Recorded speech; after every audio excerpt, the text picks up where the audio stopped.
My name is Steve Weitzman. I am a professor at the University of Pennsylvania, and I am here today in my role as the director of the Herbert D. Katz Center for Advanced Judaic Studies to welcome you to the Joseph and Rebecca Meyerhoff program today, the 23rd annual Meyerhoff program.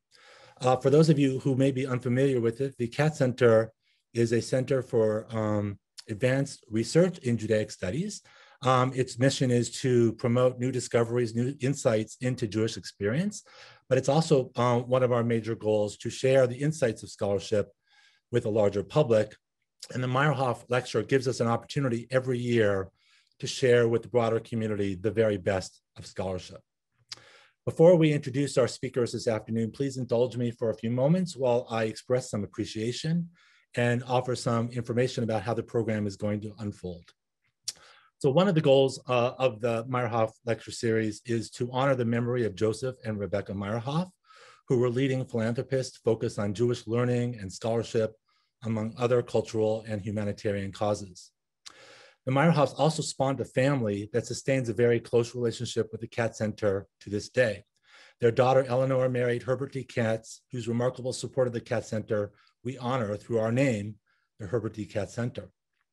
And his son, Tom, together with his wife, Elisa, have continued that legacy of support, leadership, and intellectual engagement into the next generation. It is part of our tradition with the Meyerhoff Lecture Series always to ask Tom if he's willing to say a few words at the start of every program. And so it's my pleasure now to welcome him to our virtual stage to greet you.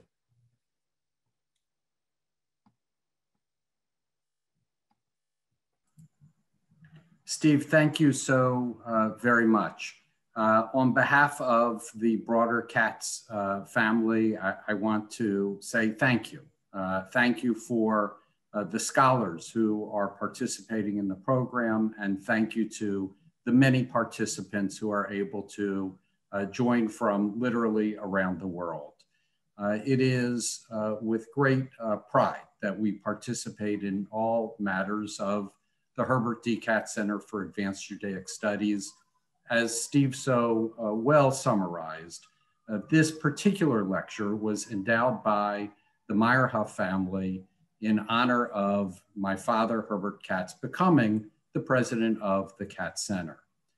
This program is intended to offer scholarship beyond the four walls of the Katz Center itself in non-COVID times to the broader Penn community, and at this moment to the broader scholarly community at large. It is a real pleasure to be able to welcome all of you participating today. Through your participation, we are truly honored for the entire Katz and Meyerhoff families. Thank you so much.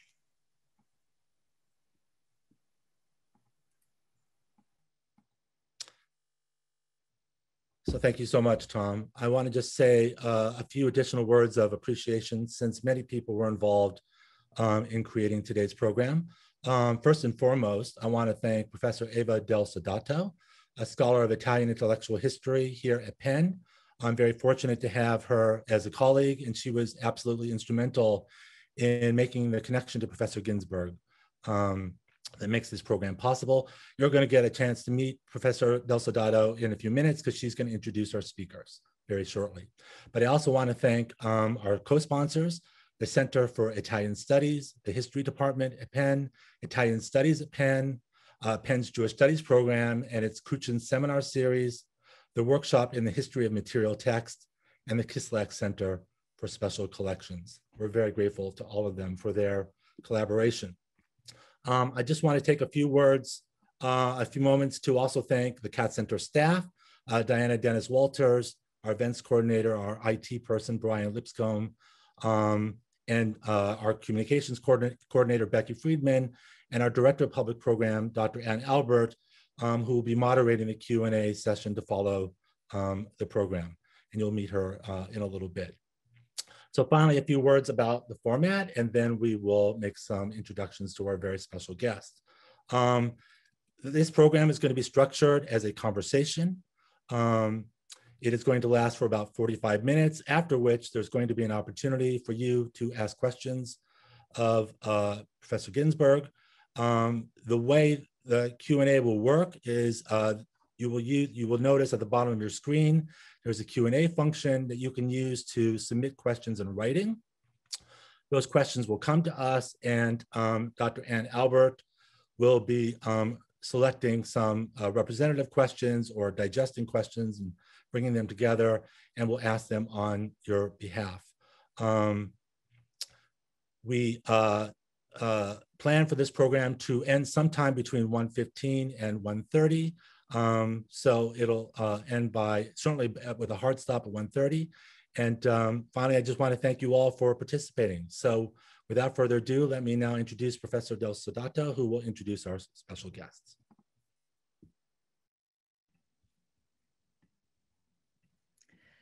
Thank you, Steve, for this generous introduction, and thank you to everyone at the Katz Center and in the PEN community at large who collaborated to make this event possible. As you know, this Meyerhoff lecture was originally planned for the end of March 2020 when the war shut down. It is a reason of special delight for me that we are able to make it happen now, almost a year after, and certainly in a very different format, as a sign that scholarship and curiosity might be slowed down but never stopped. Without further ado, let me introduce today's speakers, even though, to be quite honest, neither needs an introduction. Carlo Ginzburg studied at the Scuola Normale Superiore di Pisa and has taught in Bologna, Los Angeles, and Pisa. He's the author of several books that have become classics of historical scholarship, from The Cheese and the Worms to Non di Manco, from The Night Battles to Thread and Clues, from Ecstasies to Wood and Ice. And the list could go on, such a wide array of subjects having been at the center of his research. I've said it already, and I'm happy to say it again. Professor Ginzburg has not only enlarged the boundaries of historical practice, yet also constantly reminds us of the mission history and historiography have in our society. Professor Ginzburg will be virtually with us at PEN for other events in the next few weeks, and I invite you all to join us for them. Professor Ginzburg, who, among other things, is considered one of the main exponents of the field of microhistory, or better, microstoria, has today an exceptional interlocutor, Professor Francesca Trivellato. Professor Trivellato has studied in Venice, Milan, and Providence, and she's currently Andrew Mellon Professor at the Institute for Advanced Studies. She's the author of fundamental monographs on early modern history, including The Familiarity of Strangers, The Sephardic Diaspora, Livorno, and Cross-Cultural Trade, and more recently, The Promise and Peril of Credit, What a Forgotten Legend About Jews and Finance Tells Us About the Making of European Commercial Society. As a PEN Press author and board member, I would like to mention in particular that Professor Trivellato is among the co-founders of Capitalism, a journal of history and economics, which is available in open access from the press. Professor Trivellato's scholarship is informed by the productive communication between microhistory and global history. So, as you can imagine, we are in for a treat. Please join me in welcoming Carlo Ginzburg and Francesca Trivellato.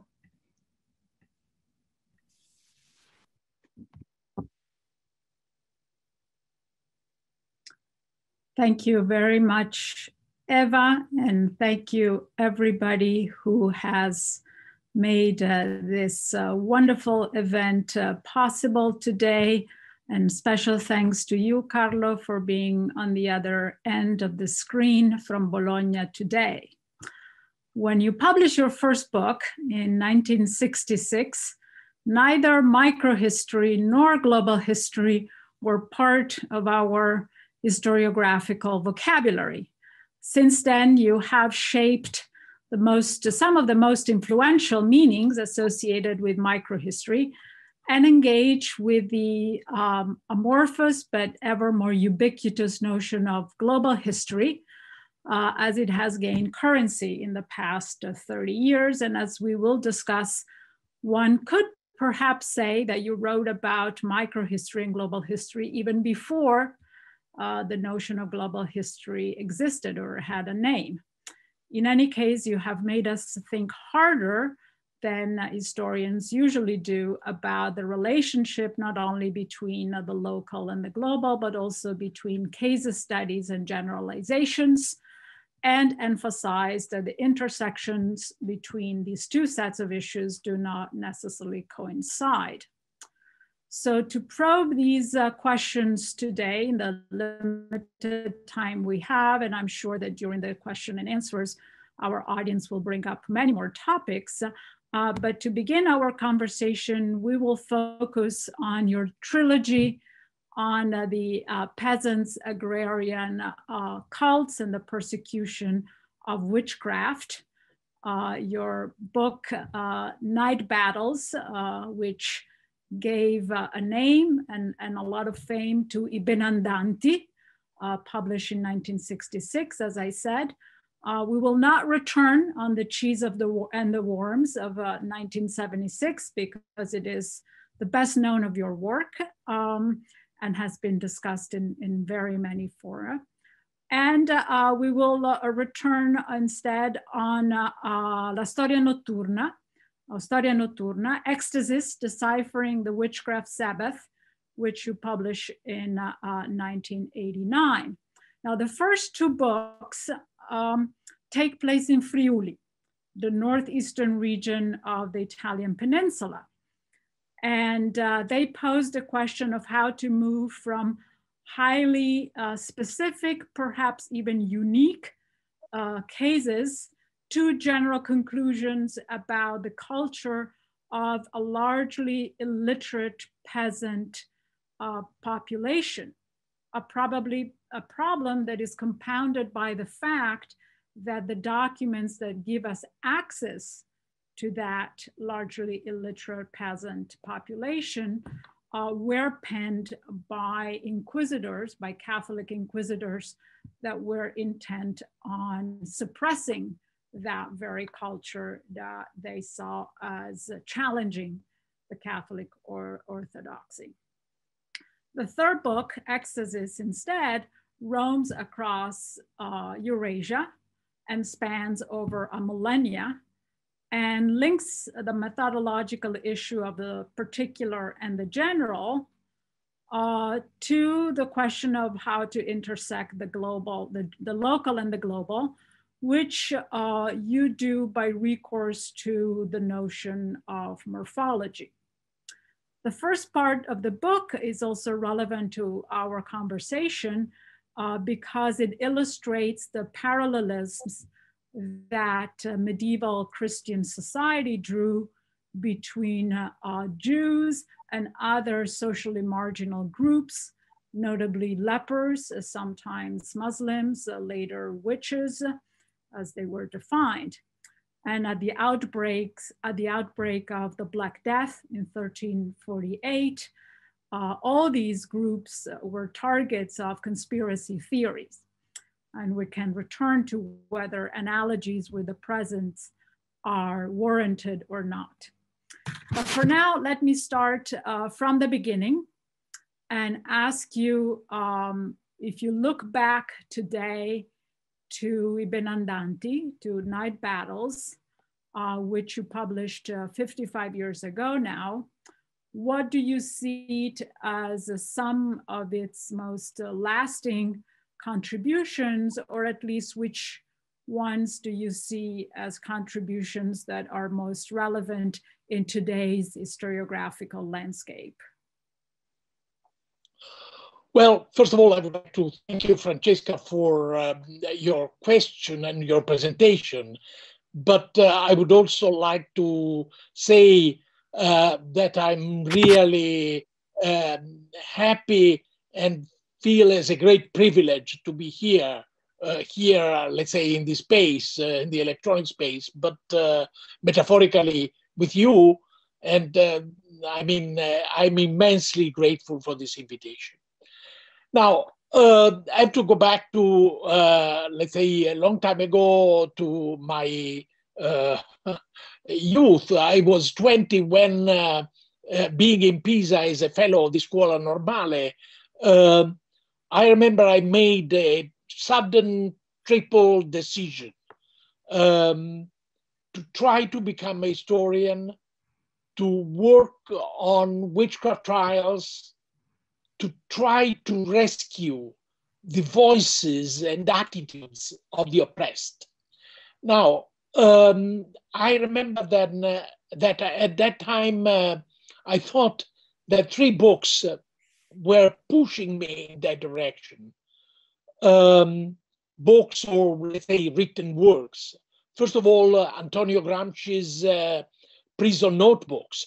Gramsci, leader of the Italian Communist Party, had been put in jail by the fascist regime, and he, let's say, in his notebooks, reflected on subaltern cultures, culture of subaltern groups.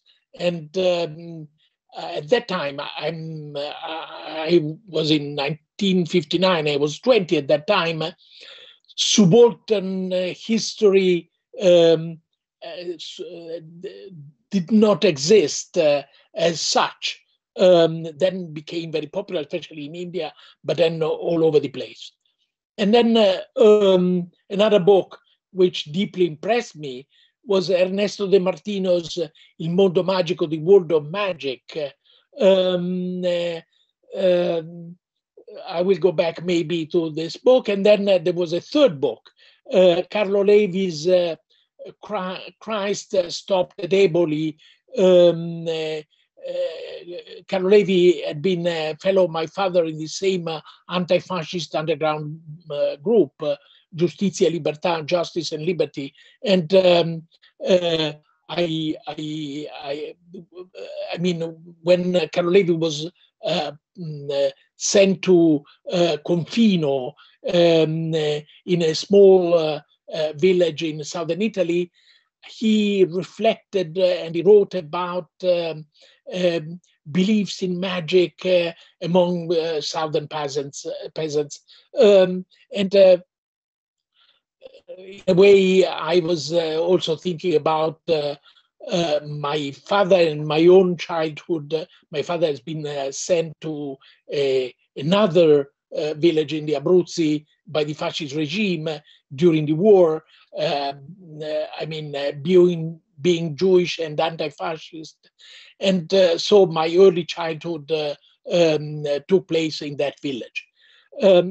What I did not realize was, let's say, that my idea of working on the victims of the persecution, trying to rescue their voices and attitudes, was on the one hand unconventional for a historian. I mean, it was a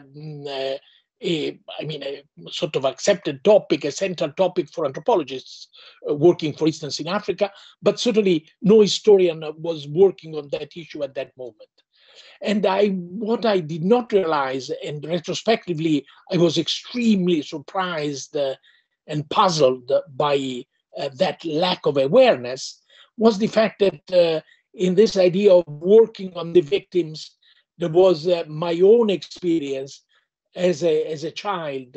I mean, experiencing the persecution during the war. My father, Leone Ginzburg, was an anti-fascist leader, and he died in jail after having been tortured by the Germans. He died in jail in Rome. And I have vivid recollections of, let's say, my experience during the war, how that experience turned me, I would say, into a Jewish child. But all this was not part of my awareness at that moment, which is surprising. And I thought retrospectively that in a way, this kind of repressed memory was a kind of unconscious strategy which had a longer and deeper effect on me. In any case, I started to work on witchcraft trials, and my first hypothesis was deeply affected by Antonio Gramsci's reflections, meaning looking at people accused of being witches as, let's say, people involved in a kind of elementary form of class struggle. Witchcraft as a form of class struggle, which was very naive, I would say, retrospectively, but this is, let's say, my starting point. And surprisingly, when I started to work on Inquisition trials in Modena, I found a witchcraft trial, which actually was the topic of my first publication, in which, let's say, a woman, a peasant, Chiara Signorini, was accused of being a witch and of having, let's say, put a charm against a landlady who ejected her from the land which Chiara was working on. And so, in a sense, my hypothesis was supported by some evidence.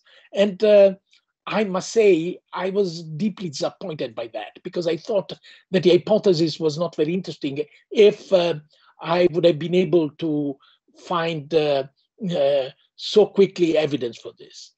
And so I started to kind of tour across Italy looking for archival relics of Inquisition trials. And my first, the beginning of my tour was in Venice, because in the Archivio di Stato in Venice, there is a huge amount of witchcraft trials and performed by the Inquisition. And I had no real hypothesis. I had no, there was not, an hypothesis to start from. And so I came across a handwritten inventory of that archival fund, and I started to look at it. And there were, let's say, bare indications, heresy, witchcraft. And so I started to play what I retrospectively called Venetian roulette. I entered the archive in the early morning and said 4, 35, 56, 97. So the numbers of huge envelopes which I would have been able to consult. And so there was, let's say, chance. For the first time, I was involved in this experiment, which became so important for me, the use of chance as a tool for research. And then one day I was working in the Venice State Archive, and I came across a document, late 15th century, against a peasant, a young peasant, Menichino, and the inquisitor asked Menichino, "Are you a benandante?" I'd never heard that word before, and I suspect that even the inquisitor was not familiar with it, because Menichino started to say, "Well, I'm not a benandante, but benandante meaning in Italian somebody who goes for the good." And so at a certain moment, Menichino said, "Okay, well, yes, I'm a benandante because I'm born in a coal," meaning in the amniotic sac. And 3 times a year, I go in spirit to fight against witches. And we, the benandanti, we have as weapons fennel branches, and the witches as weapons use sorghum sticks. And we fight in the Valley of Josaphat. And if we win, if we, the benandanti, win, there is fertility for the crops. Otherwise, there will be famine if the witches will win. So I remember that I read this document, and I was so taken by emotion that I stopped to look at the document, and I left the archive. It's in a wonderful place near Chiesa dei Frari, where some of the most wonderful paintings in the world are located, by Titian, by Giovanni Bellini. And so I remember that I started walking across the church, smoking one cigarette after the other, which is a trivial detail, but since I quit smoking a long time ago, gives me the feeling of the long time which has been going on, and how distant is that experience, which was the beginning of my book. But I was not thinking about a book at all. I had simply a short document which I transcribed. And then the second, let's say, places, the second place where I went after Venice was Udine. By chance, I mean, I was close to Udine, but I had no idea that, in fact, I would have found in Udine nearly 50 trials against Benandanti. So the case of Menichino was not unique. And so, let's say, I wrote that book, The Night Battles, years later, and what I was able to reconstruct in detail was the fact that the Benandanti were immediately identified by the inquisitors as witches, although they argued, no, we are counter witches. We fight for the faith of Christ, and we fight for fertility. And the inquisitors did not believe them. And so there was a pressure. The inquisitors tried to convince the Benandanti that, in fact, they were witches, that they went to the witches' Sabbath. And in 50 years' time, in some way, they began to succeed in this, let's say, reworking of the Benandanti's beliefs. But what was so striking was the gap, which lasted for such a long time, between the detailed tales of the Benandanti, how they were describing their fights in spirit against the witches. And there were also Benandanti, women Benandanti, and they also were born in a coal, and they saw the processions. They claimed that they saw the processions of the dead. And so I worked on those beliefs as they emerged from those trials. And what struck me, as I said, was the gap between the inquisitors' let's say, expectations and the Benandanti's tales. Now, when I wrote my book, I wrote in the introduction that the case of Benandanti, which was looked so exceptional from the point of view of evidence, I mean, probably was not unique insofar as presumably in other parts of Europe, peasant beliefs were, let's say, reworked by inquisitors using, let's say, tortures, using symbolic pressure, were reworked into the witchcraft stereotype. So in that sense, I tried to suggest a generalization.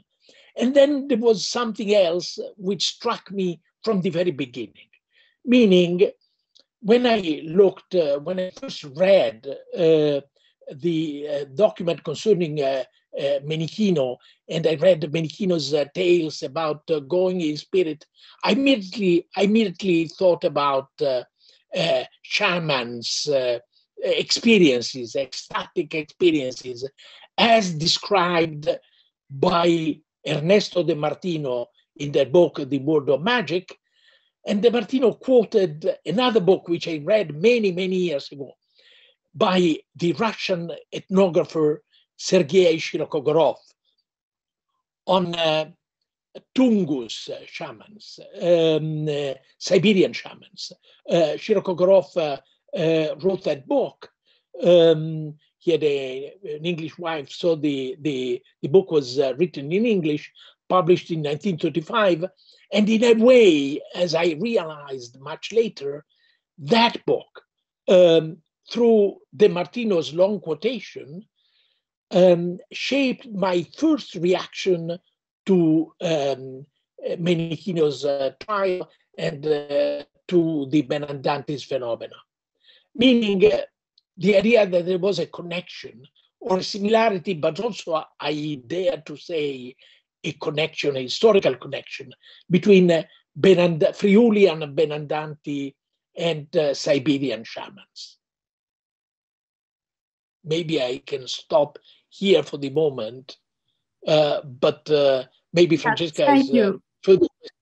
Thank you. You're already making the connection to, you know, to Storia Notturna, to ecstasis, which in a recent essay you described retrospectively as, you said that in that book you, quote, traveled in spirit from Friuli to Siberia.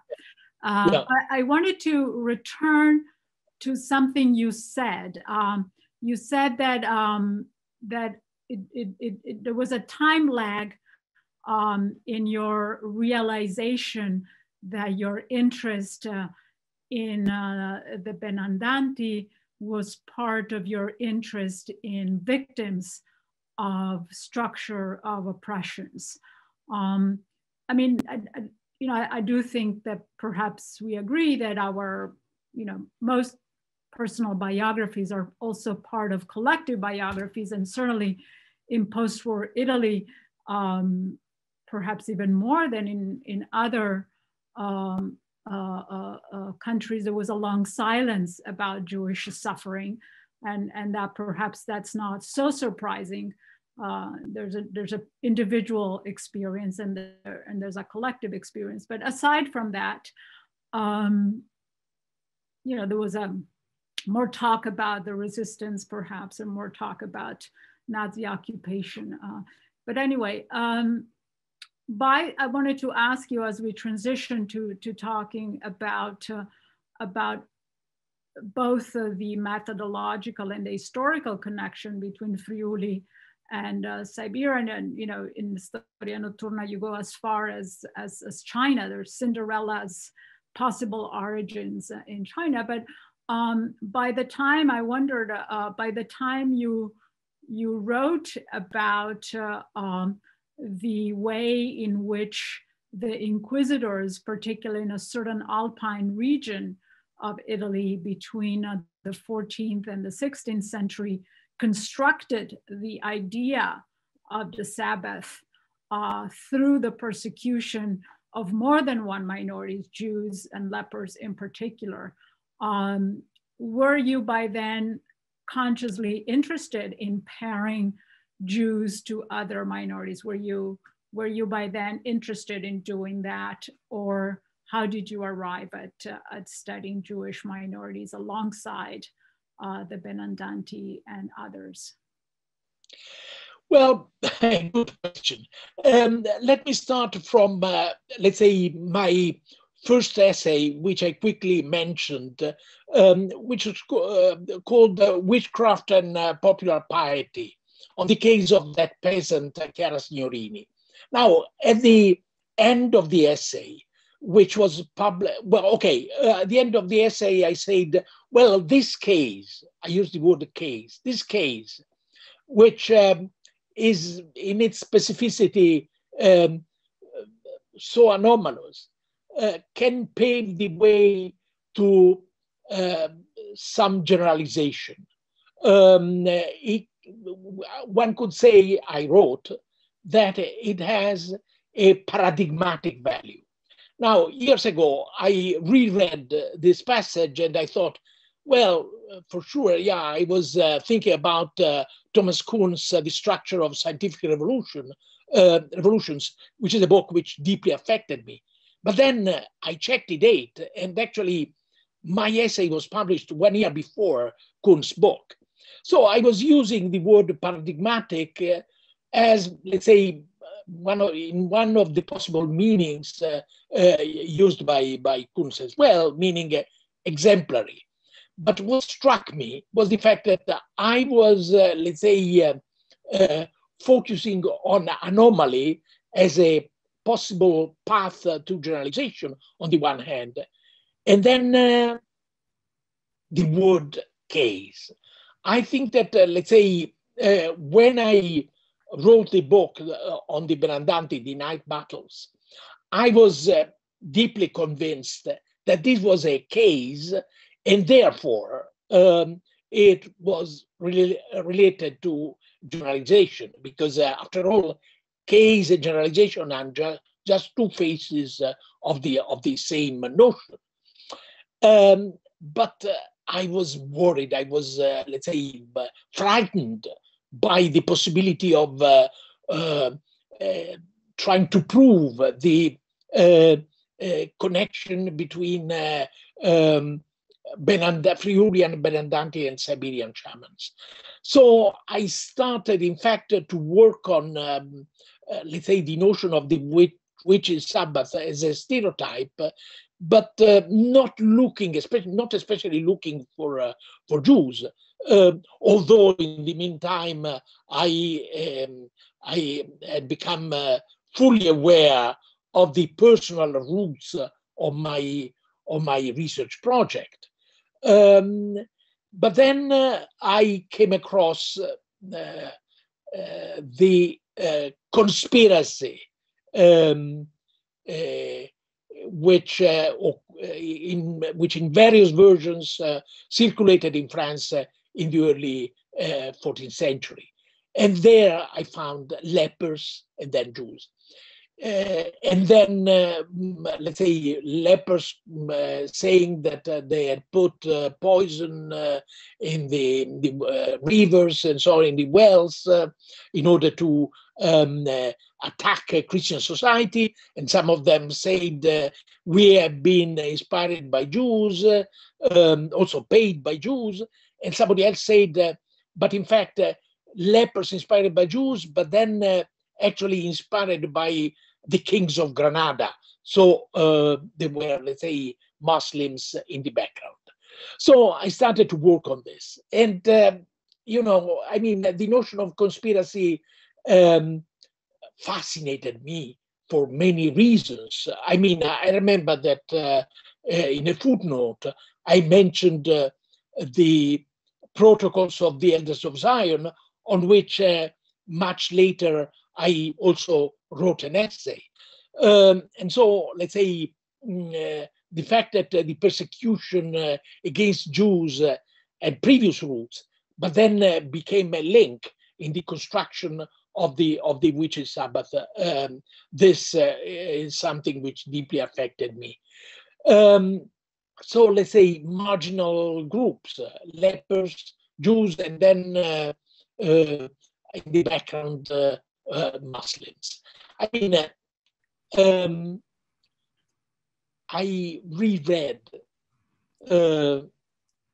the first chapter of that book, and at the moment I came across a sentence which said, every time there is a phantom-like conspiracy, we generate a real one. Today, I would rephrase that sentence saying, when there is a rumor about a phantom-like conspiracy, we can easily imagine that there is a real one behind it. Not always, but very often. And I mean, the lasting effect of this notion of conspiracy,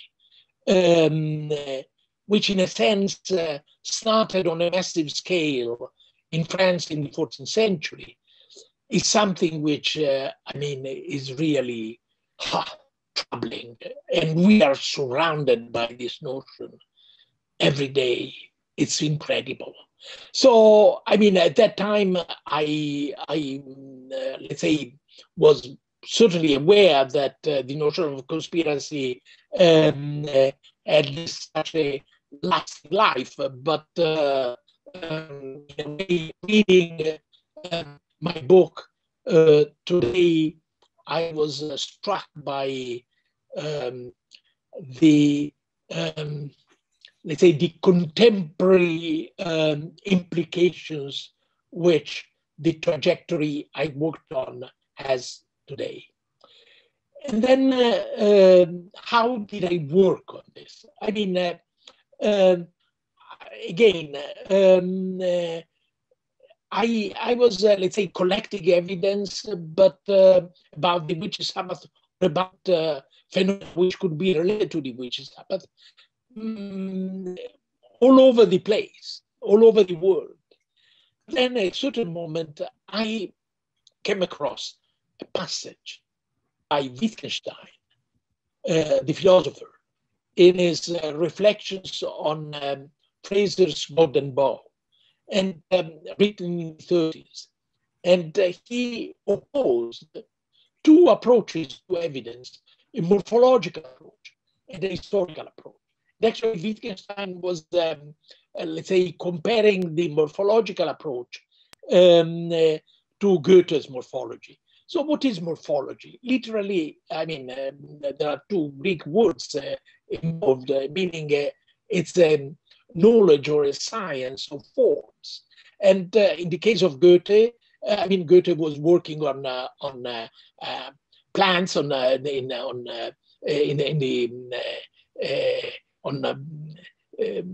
plants, and looking for a kind of originary form of plant. But I mean, morphology can be used in so many different fields. And actually, I had read and I've been deeply impressed by the work of Vladimir Prop, the Russian folklorist, on the morphology of the folk tale.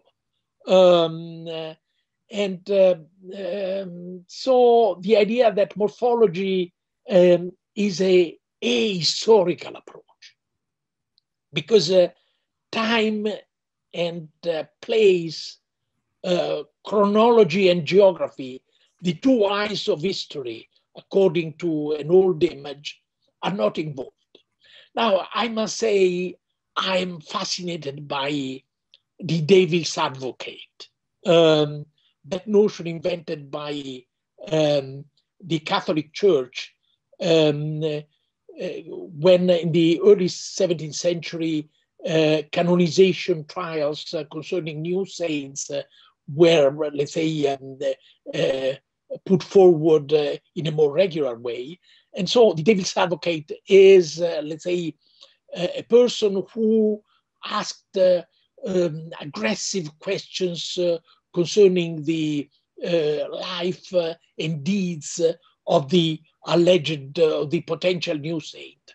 And I'm fascinated by this figure of the devil's advocate.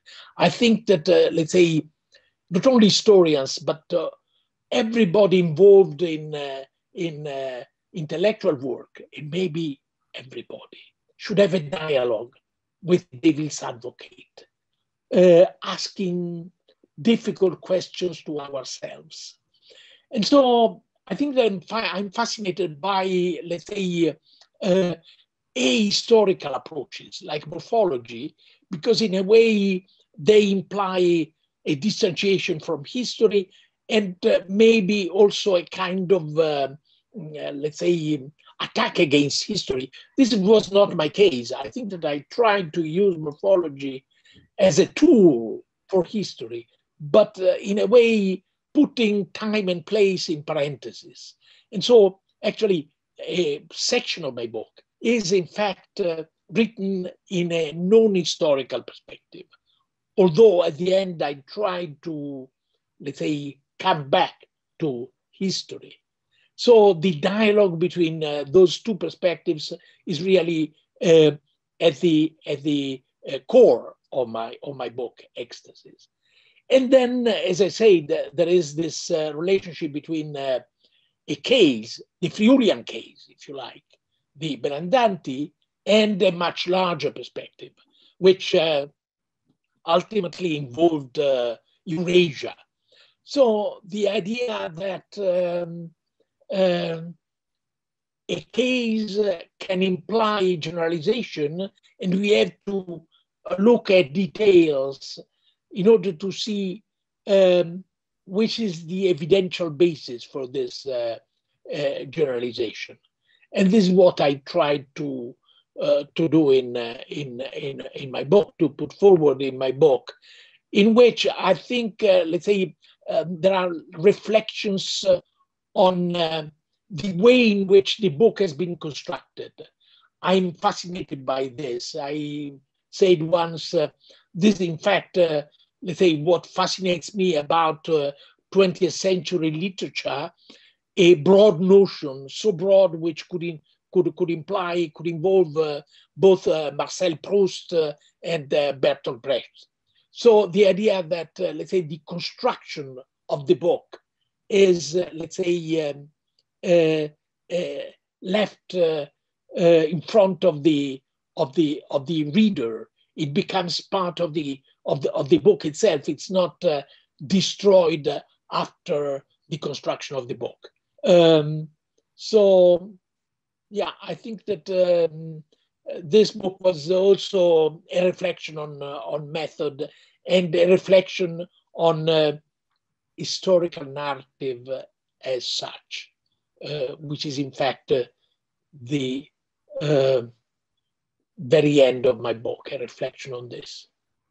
Well, I think it's a truly extraordinary book, and it is admittedly not easy to read and not easy to absorb. And I want to stay a little bit longer with this book because at a minimum, I would like the many people in our audience to, if they haven't done it already, to pick up the book and read it and enjoy it and wrestle with it. The book was published in 1989, which is the year of the fall of the Berlin Wall. And since you said you like the idea of chance and coincidence, I've often thought it's not a complete coincidence. And I want to ask two partially related questions about this. One is again about global history. I mean, one of the utterly puzzling and fascinating things about global history is that nobody knows what it is. I mean, there is, I think at this point, a general consensus on the fact that there is no fully agreed upon definition, and that there's also of global history, and also that unlike previous turns, schools, I know that microhistory likes to say it's not a school, but important historiographical moves during the 20th century, it is not a clear methodological intervention. And yet people have very strong feeling about global history, and it does things to the practice of history, to the teaching of history, certainly to the hiring practices in North America. So it exists even if it is amorphous, which is absolutely something we need to contend with. So one very obvious question is whether retrospectively you would call, or you would be uncomfortable if somebody called Ecstasis a work of global history. Would you accept that or not? Yes, why, no? And the other question, I confess I'm conveying a question that emerged years ago during a graduate seminar when I was teaching Ecstasis, and a number of graduate students were specialists of either medieval Islam, of the Ottoman Empire.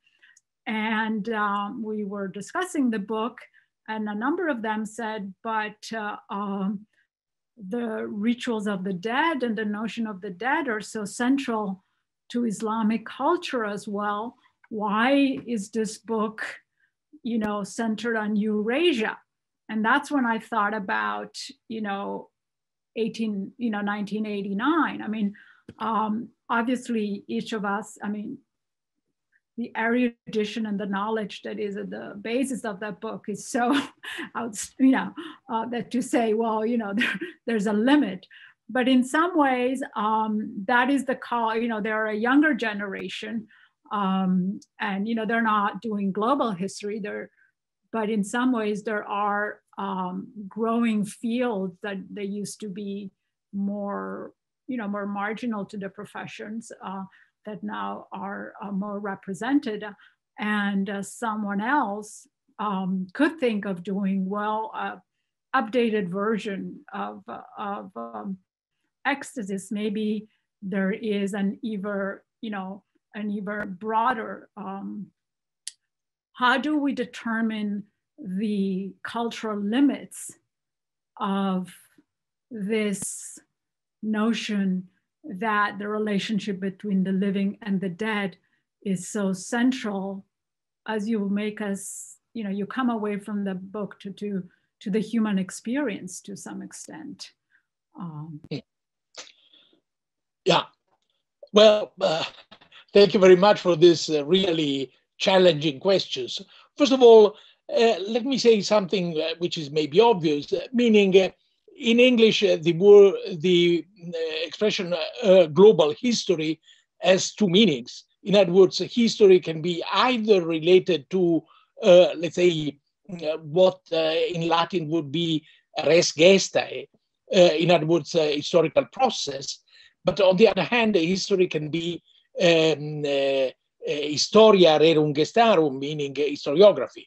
So one could say, I would say, okay, global history, in other words, the idea that there is a sort of ongoing process which is connecting more and more the world in its diversity and in its inequalities. This is something which is undeniable.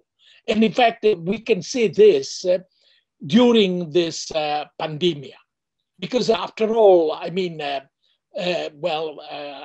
Black Plague has been mentioned before. This was at the center of the first part of my book, Ecstasies. But I mean, the difference at that time was not only scale, of course, but also the fact that it was impossible at that time to get a vision of what's going on, let's say, looking at a screen. In other words, the degree of globalization from the point of view of information is incredible. And then there is, let's say, we can see this global history as a challenge. And then there is the way of approaching it from an intellectual point of view, from an historiographical point of view. And this is certainly very difficult. And I mean, there are different ways of doing this. Now, I must say, if I may go back to, let's say, my first book, this, Ibn Andante, The Night Battles, was not perceived as a book of microhistory. The word microhistory did not exist. There was not a discussion from the book as a kind of historiographic anomaly. I remember that, there was a very perceptive and very generous review of my book in the Times Literary Supplement, which was, the review was anonymous. Only years later, when the book was translated into English and there was an introduction to it written by Eric Hobsbawm, I realized that actually Hobsbawm had been the author of the review, but he read my book from a Gramscian point of view, which was certainly pertinent but appropriate. But so the idea that there was something anomalous in my book was not part of the reaction to it. On the contrary, The Cheese and the Worms, I'm just evoking it for a few seconds, became part of a discussion which ultimately, in a very couple of years, led to the discussion on microhistory. And here I should mention the fact that microhistory was a collective project around the journal Quaderni Storici. So Edoardo Grendi, Giovanni Levi, Carlo Poni, and myself were involved in it. And then microhistory, let's say, became, let's say, a topic of discussion in different countries. There were different versions of it. And I think that the idea of microhistory leading to, as a possible way of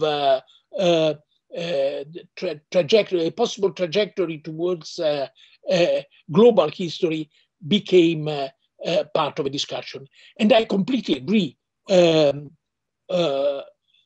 Ecstasies, Storia Notturna can be regarded as a book of contribution to global history, but I think the trajectory should be looked at very closely. In other words, I did not start from, let's say, a global question.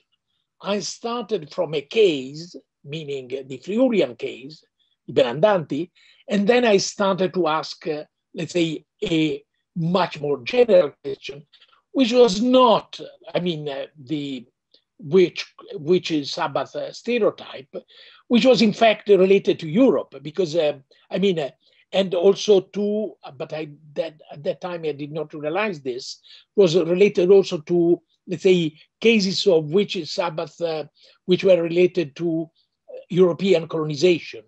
But this is a different topic. In any case, I mean, certainly I was not thinking about Africa.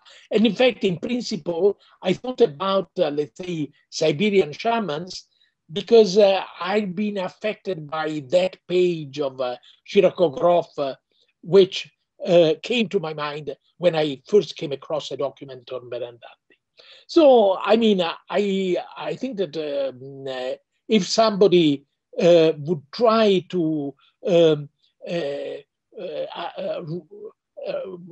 write a different book focusing on Islam or focusing on, let's say, Africa, why not? I mean, but I would say that even if at the end of my trajectory, I speak about the relationship between the living and dead, and also about, I speak about people who were regarded as, let's say, intermediaries between the two worlds. Well, I'm not sure that this kind of phenomenon, I mean, intermediaries between the living and the dead, exists in all cultures. Maybe, and I think it would be an interesting question, and it would be interesting to work at this phenomenon from that kind of general question. But again, I would like to focus on the trajectory, starting from a case, one could say, starting from microhistory, and then going towards more and more general questions, and so going towards global history. I'm not saying that this is the only way of writing global history. That would be absurd, but this has been my own experience. Thank you. So before we open to questions from the audience, let me ask you in this progression, perhaps the ultimate general question. You have written that the notion of historical perspective, at least in the Western tradition, is rooted in the Augustinian idea of supersession, the idea that of a Christian superiority, the idea of the superiority of Christianity over Judaism, as well as the Augustinian idea of the need to convert Jews, admittedly with persuasion rather than with violence. So I wanted you to comment on this idea. Presumably, those of us who are academic historian work with a secularized notion of historical perspective, but still do so, I ask you, as part of these heritage of a legacy of the Augustinian heritage? And if so, the other question is, do all cultures have a notion of historical perspective? Is there a global notion of historical perspective or not? This is going back to the Chakrabarti provincializing Europe debate, where he famously admitted of using the categories that he, as part of an educated person in the Western tradition, inherited from the Enlightenment, that he used in order to criticize that legacy. So are we operating in that mode, or how do we think about the potential universality of the notion of historical perspective outside or within the constraint of this Augustinian legacy? Well, let me rephrase your question, because I think there is possibly a distance between us. Because I think the Augustinian legacy, which is in fact became part of the Christian attitude, implied a deep ambivalence vis-a-vis the Jews. In other words, let's say the physical connection between the Jewish Bible, the Old Testament and the New Testament, is the embodiment of this ambivalence. So let's say the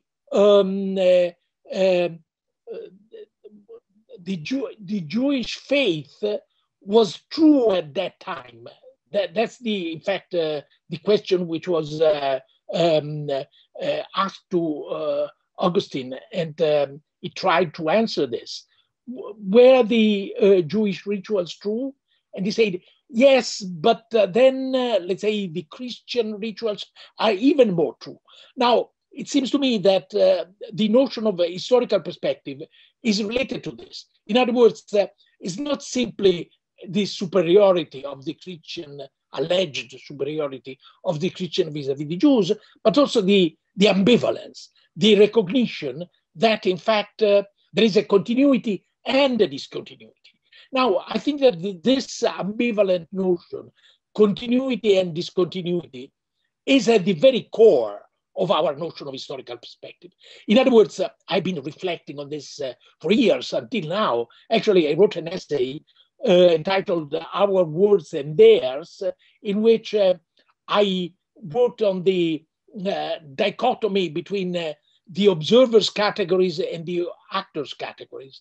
And I mean, I think that you can rephrase the Christian versus Jews categories in this way, because the Christians, I mean, starting from Augustine, were looking, let's say, at the Hebrew Bible from a distance, but at the same time recognizing its truth at that moment. So that is this idea of historical trajectory, because after all, according to Christian religion, the incarnation of Christ took place once. Now, it seems to me, and I was really troubled when I discovered that my own attitude towards history was related to this ambivalence. I'm not Christian, I'm not religious, but I mean, I'm Jewish. I'm an atheist Jewish, which is not unique. But I think that this kind of ambivalence, so the idea that in order to understand a historical phenomenon, you have to look at it from a distance, but then you have to reconstruct it in its own terms. Well, this is something which, in my view, is rooted in this very ambivalent and potentially dangerous and murderous even notion. Because after all, I mean, Christian anti-Judaism was certainly something which played a crucial role in the persecution of Jews for a long historical trajectory. So, I mean, I think that when we look at this ambivalence as something related to the notion of historical perspective, we are confronted with something which could not be easily superseded. And you are right, I mean, in quoting Dipesh Chakrabarty's book, because I mean, this was written after my own essay and my own book. But in fact, when I read it, I thought about this. So Dipesh Chakrabarty has been very honest in saying, but I'm still using those categories, and which, I mean, have been so central in European colonization and so on, and it's not so easy to dismiss them. I mean, this will take place maybe in, let's say, centuries, or maybe not. It will be, let's say, it will take place in the near future, but we don't know. I think that at this time, everybody working on history, not only in Europe, but all over the world, is compelled to use this notion of history, which is, in my view, rooted in this ambivalence of the Christians vis-a-vis the Jews. And as I said, I've been, and I still am, troubled, puzzled and troubled by this discovery. Well, this is such a multifaceted and thorny issue. There'll be a lot more to say, but thank you very much. I think it's time for Ann Albert to kindly help us sort. I see there's a very large audience to sort the many questions. So Anna, please. Thank you so much. Yeah, so again, my name is Ann Albert. I'm the Director for Public Programs at the Cat Center, and it's really an honor to participate in this conversation. This has been just extraordinary to listen to the two of you. There are a lot of questions that have been posed from our close to 1,000, at some point it was above 1,000 audience members. So I apologize that I will not be able to get to all of the questions. I'm going to try to select a kind of variety of them. So the first one that I want to pose, I think actually follows on the question that, that you were just addressing. Daniel Scher asked, Professor Ginzburg, what are your thoughts? And this question is inspired by a reading of Momigliano's writings on the matter, between notions of global history as they're now understood and the idea of universal history that was part of medieval humanist and 17th century erudite historiographical horizons. That is, what are your thoughts on the continuities or discontinuities, potential or not, between universal history as it was once understood and what we're calling global history today? Well, I would say, as you said, both continuity and discontinuity. And I think the factor of discontinuity, which is more relevant in this context, is, let's say, the emergence of anthropology. Now, as Momigliano, because you mentioned Momigliano, as Momigliano demonstrated, anthropology emerged from antiquarianism.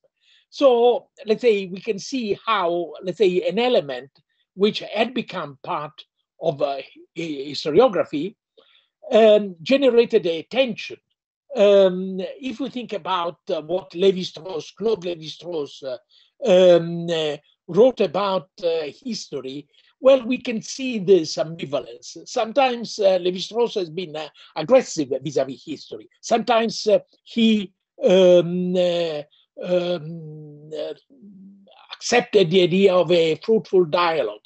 But I think that, let's say, the idea of anthropology implies a perspective and also a series of methods which were not part of universal history. Thank you.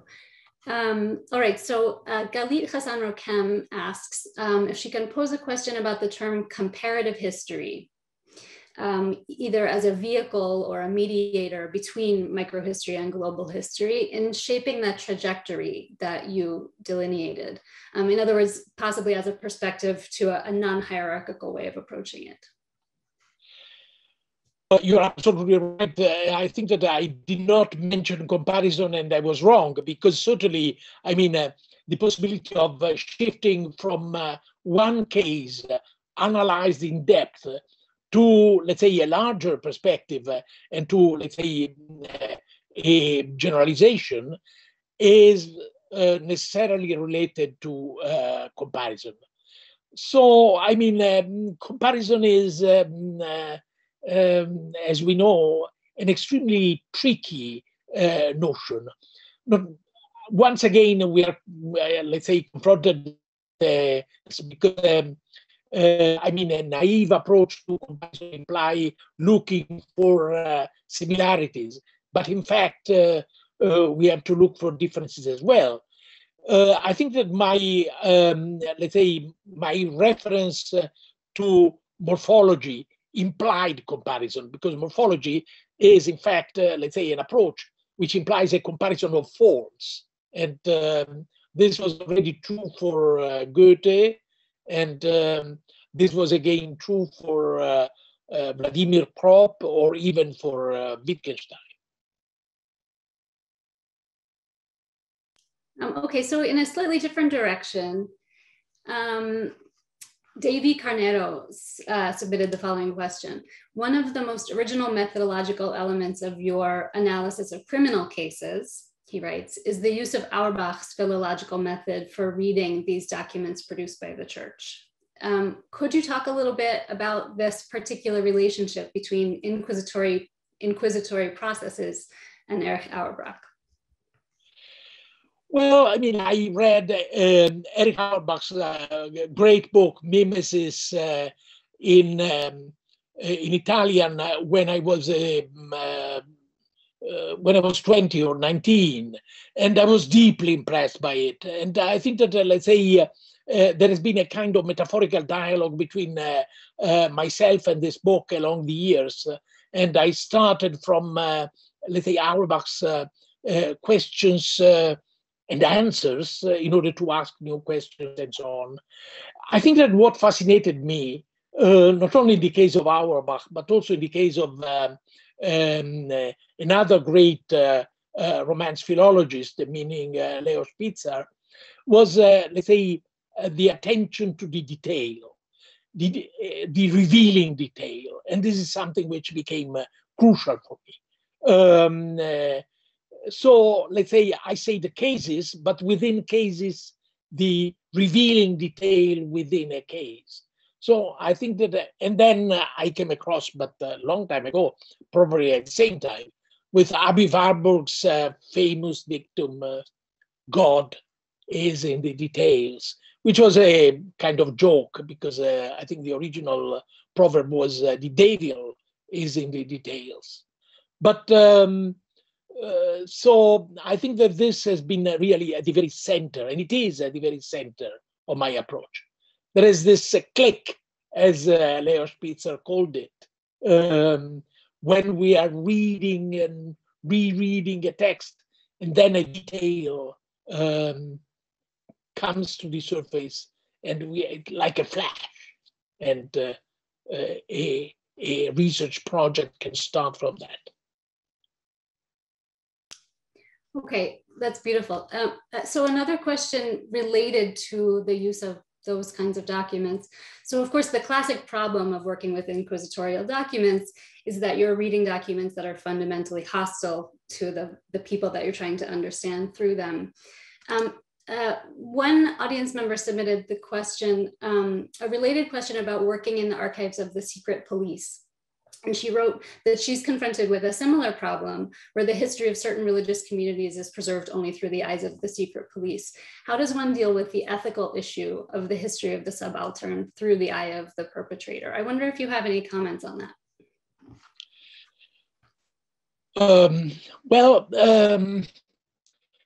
Okay, I said that I started my research on witchcraft trials with that feeling of a deep sympathy between myself and the victims.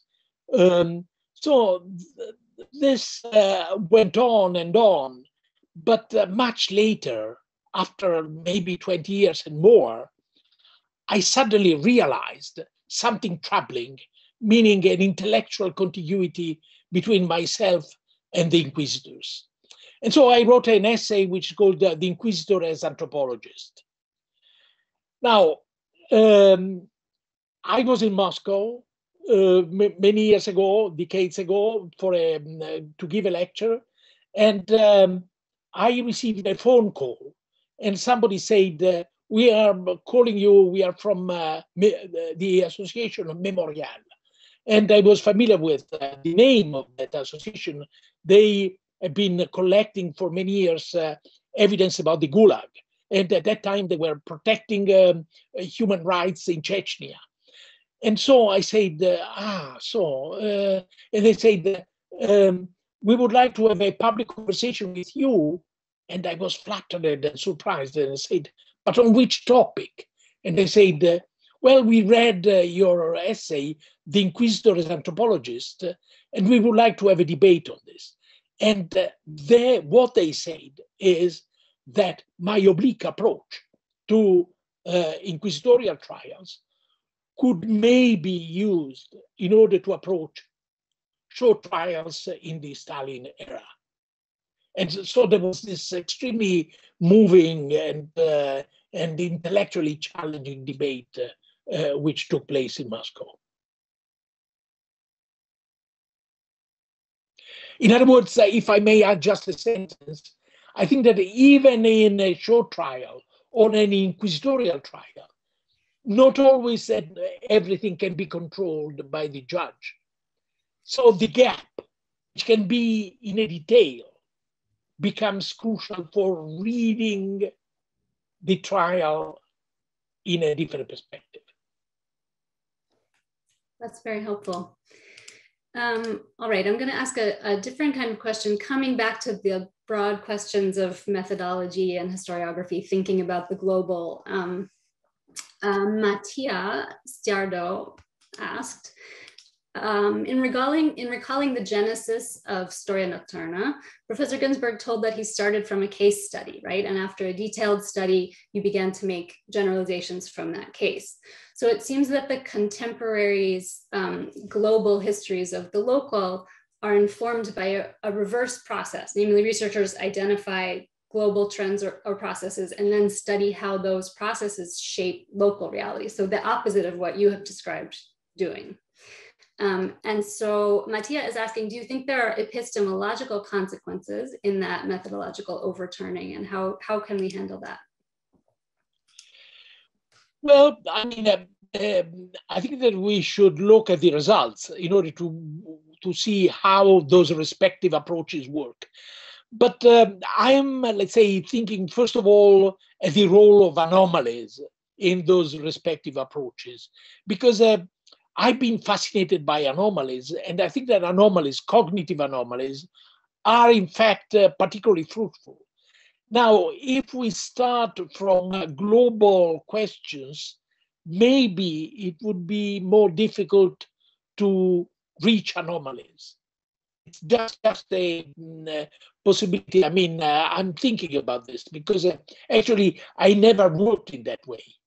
So I have no idea, but maybe the overall question, the global question, would find easily answers, and anomalies would be marginalized.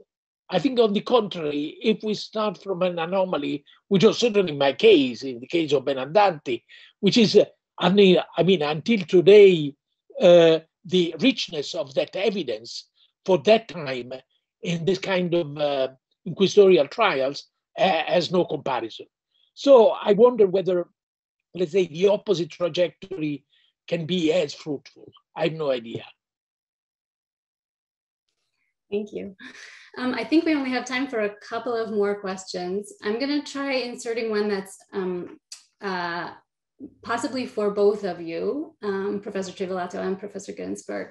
Larry Silver asks how either of you responds to the current historical term early modern, especially in relation to the ambivalence of distance and empathy that you raised through Augustine, and also perhaps in relation to looking at marginal people, marginal defined in various ways. So maybe Professor Ginzburg take it first, and then Professor Trivellato, if you want to answer as well. So first of all, just a detail. I mean, I didn't use the word empathy. And in fact, I think that empathy as a notion has no analytic value. I used to oppose empathy to philology, because empathy is misleading in my view, because we have no real empathy. We have no knowledge of the other until we learn the language in which she or he express herself or himself. Oh, okay, sympathy is different from empathy. On the hand, I think the question was about early modern history, but I mean, these are just etiquettes, labels, and I think labels are just conventional. I mean, if they become a cage, they are dangerous, but otherwise they're just labels.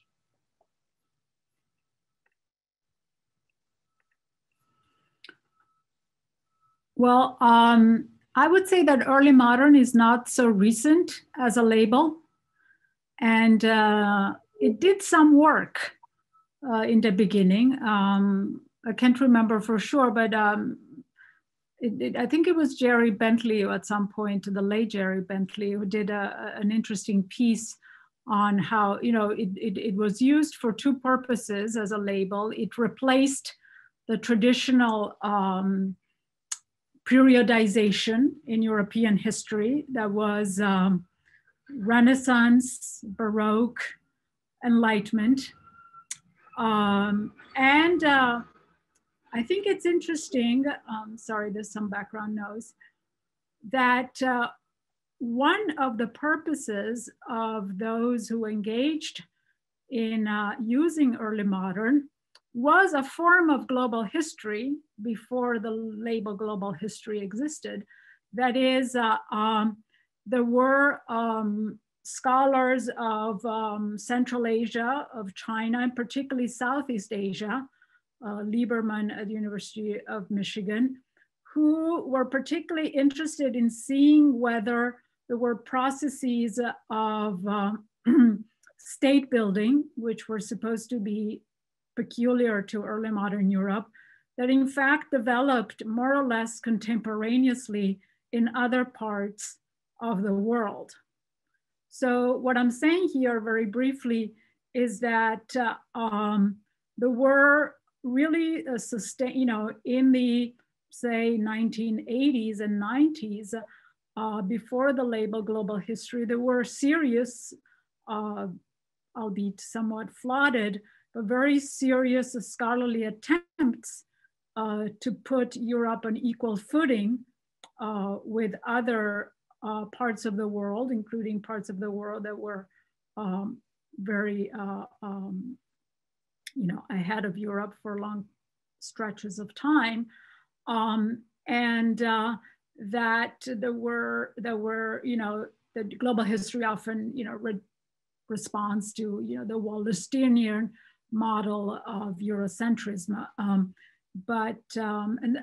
so early modern that now is kind of a just stand-in descriptor, actually was a more pungent label than we now think about it. I believe the Journal of Early Modern History, I believe, was founded in 1997, which is only 6 years after the Journal of World History, which was founded in 1991. So these labels are relatively recent, but early modern as a label, early modern began in the post-war, slowly took off slowly in the post-war in the Anglophone world. And what I mean is that even before global history, there were a lot of, there were scholars who were trying to do the work, in different ways and from perhaps narrower, obviously, perspective, more centered on political and economic history. But it's always useful, and I think in this Carlo Ginzburg as another thing to teach us, it's always important to read, some classics and not think that the most recent publication is where things stand. And so, if you dig into the historiography of early modern as a term, you can discover interesting things. So that was a good question.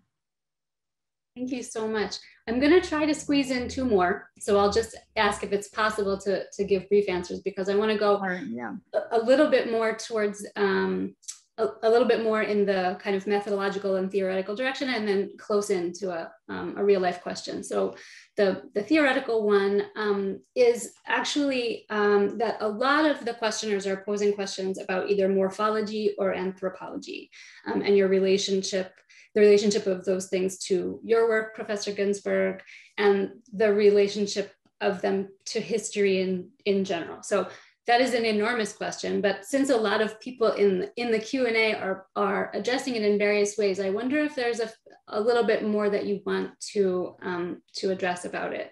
If you want, I can give you a little bit more of a hook. One person points out that if your methodology is drawing upon anthropology in some ways, do you think today that there's a sufficient interdisciplinary conversation between them, and especially between subaltern studies and history? Well, I think that the conversation between historians and anthropologists were especially alive and fruitful in the 70s and 80s, but then it's not so fruitful today, I would say. There has been a decline, unfortunately. But this is normal. Trajectory is never straightforward. The subaltern studies, but we have to, again, to make a distinction between the early stage of subaltern studies and the, let's say, the later stage, which was, let's say, influenced by postmodernism. And I think the early stage was certainly much more interesting. But I remember that I was in India for the first time in 1988, and I had a conversation with an Indian historian, and he said to me, but what's the exact meaning of subaltern in Italian? Referring to Gramsci's writings. And I said that was, let's say, at the very beginning of the subaltern studies group. And I said, it's related to, let's say, to the army, so a hierarchy related to the army.